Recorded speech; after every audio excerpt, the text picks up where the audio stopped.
रुक्मिणी का भगवान कृष्ण को प्रेम पत्र। जानिए श्रीमद् भागवतम का सबसे सुंदर प्रसंग। रुक्मिणी ने भगवान श्री कृष्ण को एक प्रेम पत्र लिखा था, जिसे पढ़ने के बाद भगवान श्री कृष्ण ने रुक्मिणी को भगाकर शादी करने का फैसला किया। रुक्मिणी के भाई इस विवाह के खिलाफ थे, जबकि रुक्मिणी पूरी तरह से श्री कृष्ण को अपना पति मान चुकी थीं। लेकिन क्या आप जानते हैं कि श्री कृष्ण को खत में रुक्मिणी ने आखिर क्या लिखा था? तो चलिए जानते हैं। नमस्कार दोस्तों, एक बार फिर स्वागत है आपका पुराण कथा संग्रह पर, और मैं हूं आपका दोस्त आर्यन। भगवान श्री कृष्ण का रुक्मिणी से विवाह एक दिलचस्प प्रसंग है, जिसके अनुसार रुक्मिणी ने जब श्री कृष्ण के बारे में सुना तो वो उनके व्यक्तित्व से इतना प्रभावित हुई कि उन्होंने श्री कृष्ण को अपना पति मान लिया। लेकिन उनके भाई रुक्मिणी का विवाह शिशुपाल से करना चाहते थे।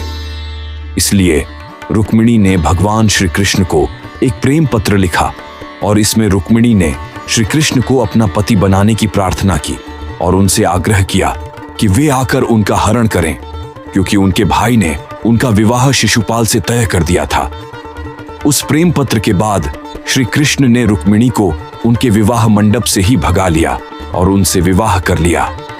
हालांकि शास्त्रों के अनुसार यह विवाह राक्षस विवाह की श्रेणी में आया, क्योंकि इस विवाह में माता पिता की रजामंदी नहीं थी। लेकिन यह विवाह पौराणिक कथाओं में एक दिलचस्प प्रसंग के रूप में दर्ज हो गया। लेकिन क्या आप जानते हैं कि रुक्मिणी ने अपने खत में भगवान श्री कृष्ण को ऐसा क्या लिखा, जिसके बाद श्री कृष्ण उनसे विवाह करने के लिए आतुर हो उठे थे? श्रीमद् भागवतम के दशम स्कंध अध्याय 52 से 54 में रुक्मिणी का श्री कृष्ण को लिखा प्रेम पत्र वर्णित है। तो चलिए जानते हैं इस प्रेम पत्र का कुछ हिस्सा। रुक्मिणी का प्रेम पत्र।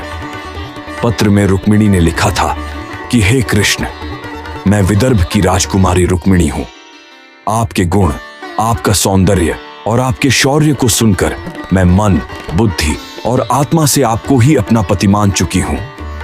रुक्मिणी ने आगे लिखा कि मेरे भाई रुक्मी ने अहंकारवश मेरा विवाह शिशुपाल से तय किया है, परंतु हे भगवान, यदि आप मेरे प्रति करुणा करें तो मुझे इस विवाह से बचाकर ले जाएं। यदि आपने मुझे स्वीकार न किया तो यह जीवन मेरे किसी काम का नहीं रहेगा। अतः हे माधव, मेरी प्रार्थना है कि आप विदर्भ आइए और राक्षसी शक्तियों को नष्ट करने वाले नरसिंह की भांति शत्रुओं को जीतकर मुझे अपने साथ द्वारका ले जाइए। यदि आप मुझे पत्नी के रूप में स्वीकार करेंगे तो मैं जन्म जन्मांतर तक आपकी दासी बनकर आपकी सेवा करती रहूंगी। रुक्मिणी ने खत में कहा कि यदि श्री कृष्ण उन्हें स्वीकार नहीं करेंगे तो वे अपना जीवन त्याग देंगी।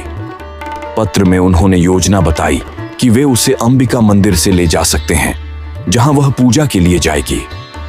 श्री कृष्ण ने रुक्मिणी का पत्र पढ़ा और तुरंत विदर्भ जाने का निश्चय किया। उन्होंने रथ पर सवार होकर विदर्भ की ओर प्रस्थान किया। रुक्मिणी अपनी योजना के अनुसार माता अंबिका, पार्वती के मंदिर में पूजा करने गईं। जैसे ही रुक्मिणी मंदिर से बाहर आईं, श्री कृष्ण ने रुक्मिणी को अपने रथ में बैठा लिया और तेजी से वहां से निकल गए। रुक्मिणी के भाई रुक्मी ने अपनी सेना के साथ श्री कृष्ण का पीछा किया, लेकिन युद्ध में भगवान श्री कृष्ण ने रुक्मी को पराजित कर दिया।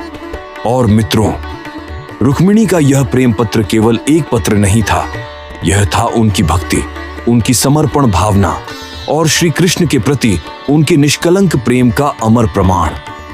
जिस प्रेम पत्र को पढ़कर स्वयं भगवान ने धर्म को चुनौती दी, समाज को चुनौती दी और अकेले रथ लेकर चले गए अपनी रुक्मिणी को पाने। अगर रुक्मिणी कृष्ण की यह अलौकिक प्रेम कथा आपके हृदय को भी छू गई हो तो इस वीडियो को लाइक करें। भक्ति परिवार में जुड़ने के लिए चैनल को सब्सक्राइब करें और कमेंट में लिखें जय रुक्मिणी वल्लभ श्री कृष्ण। आपके हर लाइक और कमेंट से हमें प्रेरणा मिलती है कि हम आपके लिए ऐसे ही दिव्य, दुर्लभ और पौराणिक प्रसंग और भी सुंदर रूप में लेकर आते रहें। जय श्री कृष्ण, जय महालक्ष्मी रुक्मिणी जी। तो फिर मिलते हैं अगले वीडियो में। तब तक के लिए जय श्री हरि, जय सनातन धर्म।